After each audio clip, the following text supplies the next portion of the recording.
Hi, my name is Devi Belamkonda. I'm working as a technical marketing engineer in Enterprise Business Unit focusing on software-defined access. Today in this video, we're going to see what are the different roles each device has in a fabric environment. First, we have a Cisco DNA Center, which is the automation and the orchestration engine which provides the GUI management. Then we have Assurance, which is also part of the DNA Center, and Assurance consumes information about the network. And what information does it consume? It consumes information such as SNMP, syslog, NetFlow, and streaming telemetry logistic samples. It then combines this information with contextual data related to the devices such as topology, DNS, AAA, inventory, location, and other policy information available. When combined, all these elements represent a tremendous amount of data. Individually, they've been around for years and they've been traditionally very hard to correlate. So this is where the analytics engine comes into play. So it does the correlation and uses the machine learning to provide meaning from the mass of information flowing from the network and which is available to the operator.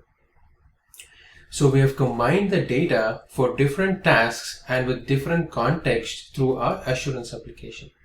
As part of DNA Center, Assurance provides a unique network insights using the correlation provided by the analytics engine and that contextual data which is collected from ICE, DNAC, and streaming telemetry.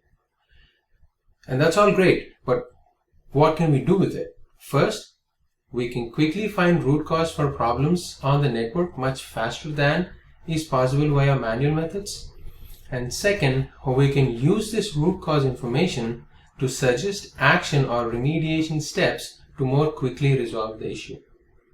And third, we can use real data and contextual information to provide predictive analysis on future changes made to the network. Lastly, again, leveraging contextual information with either real-time or historic correlation. And ICE. ICE is your Identity Services Engine or a AAA server. ICE plays a critical role in Cisco SD Access solution. On the front end, it is providing a link between the customer's identity store, the users contained there, and the devices they are using, and the location of access and the access method. That's a lot of information. It's all critical information when we look at establishing trust and security. And beyond the onboarding process, we also leverage ICE as the primary policy engine for establishing relationships between users, groups, and communication permissions. And once a user is onboarded, they are associated with a group, and that group has a policy that determines what they can do now that they are on the network.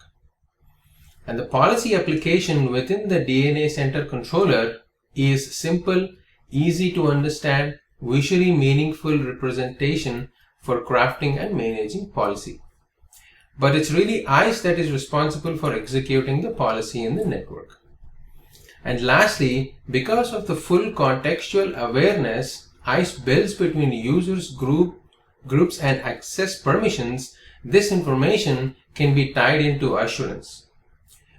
With correlated information from DNA Center and other tools like topology and etc., the visibility into application and machine learning, Assurance brings all the data from ICE into comprehensive view of user, device, network, and applications in a way that hasn't been possible before.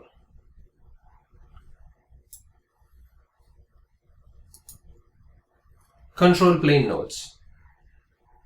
These nodes contain the settings, protocols, and tables to provide the endpoint to location mapping system for the fabric overlay. Their role is to keep track of endpoints and their associated connectivity.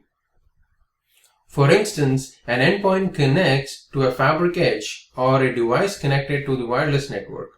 The information about the user endpoint will be communicated to the control plane node, and an entry will be made in the host tracking database. Fabric border nodes. These nodes contain settings, protocols, and tables to provide internal and external routing between the fabric overlay and the outside networks. And border nodes is the exit and the entry point to the fabric, and it is the point of all external connectivity. Fabric edge nodes. These nodes contain the settings, protocols, and the tables to provide wide endpoint onboarding and host mobility for the fabric overlay. The fabric edge nodes act as the security point, and all traffic that enters or leaves the fabric from the edge is secured at this point. And edge nodes are where the clients connect to the fabric, and these edge nodes keep track of the clients attached to them, update the control plane node about the changes to the attached clients, and cache information about connections to clients associated with other fabric edge nodes or the border node.